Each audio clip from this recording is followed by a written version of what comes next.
हरियाणा की एक लोकसभा सीट पर ऐसा भी चुनाव हुआ जिसमें हार जीत का फैसला सुप्रीम कोर्ट में हुआ। यही नहीं, करीब एक साल तक बैलेट पेपर वाली मत पेटियां सुप्रीम कोर्ट में पड़ी रही।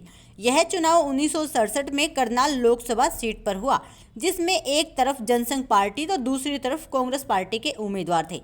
जनसंघ चुनाव में हार नहीं पचा पाया तो वोटों की गिनती के लिए सुप्रीम कोर्ट तक चले गए।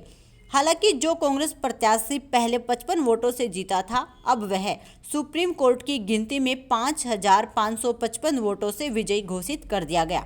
यही करनाल सीट लोकसभा चुनाव 2024 में हरियाणा की सबसे हॉट सीट बनी हुई है, जहां से भाजपा ने मनोहर लाल खट्टर को सीएम की कुर्सी से इस्तीफा दिलवाकर उम्मीदवार बनाया है।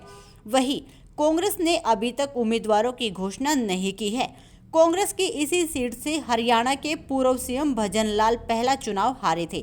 देश की वित्त मंत्री स्वर्गीय सुषमा स्वराज भी इस सीट से 3 बार चुनाव हार चुकी थी।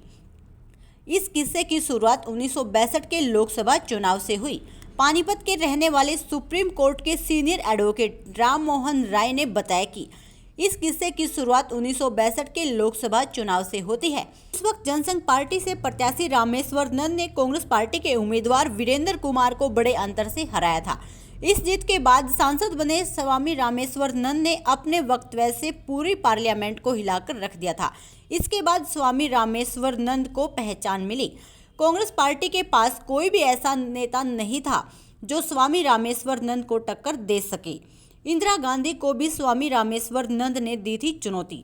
सुप्रीम कोर्ट के सीनियर एडवोकेट राम मोहन राय ने उन दिनों को याद दिलाकर बताया कि स्वामी रामेश्वर नंद को इस बात का गुमान हो गया था कि उन्हें कोई भी हरा नहीं सकता। यही नहीं, उन्होंने उस वक्त की पीएम इंदिरा गांधी को भी चुनौती दे दी थी और उन्होंने कहा था कि अगर उनके सामने इंदिरा गांधी भी चुनाव लड़े तो हार जाएगी। जब 1967 में लोकसभा चुनाव हुए तो करनाल सीट से आए नतीजों से सब हैरान थे। करनाल लोकसभा सीट बनी हुई थी हॉट। साल 1967 के लोकसभा चुनाव में कांग्रेस बड़े असमंजस में थी कि करनाल लोकसभा सीट पर किस प्रत्याशी को उतारा जाए जो स्वामी रामेश्वर नंद को हरा सके। खूब चिंतन मंथन के बाद कांग्रेस ने स्वतंत्रता सेनानी रहे लोकदल कार्यकर्ता माधव राम शर्मा को स्वामी रामेश्वर नंद के सामने करनाल लोकसभा सीट से मैदान में उतारा। माधव राम शर्मा आर्थिक दृष्टि से कमजोर थे और वे विकलांग भी थे। एक ट्रेन हादसे में उनकी टांग कट गई थी। माधव राम शर्मा अपने कार्यों की दृष्टि से बहुत ही होनहार थे। स्वामी रामेश्वर नंद की हुई थी हार। 1967 में जब रामेश्वर नंद और माधव राम शर्मा के बीच टक्कर हुई तो उस समय करनाल और पानीपत विधानसभा में विधायक भी जनसंघ पार्टी के ही थे। पानीपत में उस समय विधायक फतेहचंद हुआ करते थे। तब गली चौराहा और नुकड़ों पर चुनावी नारा यही गूंजता था कि फतेहचंद की जय, जय रामेश्वर नंद की। 1967 में चुनाव के बाद जब परिणाम आया तो उसने सबको चिंतित कर दिया। इन परिणामों में पंडित माधव राम शर्मा ने स्वामी रामेश्वर नंद को 55 वोटों से हरा दिया। सुप्रीम कोर्ट में कई दिन तक हुई थी गिनती। इस हार से जनसंघ पार्टी में हलचल मच गई।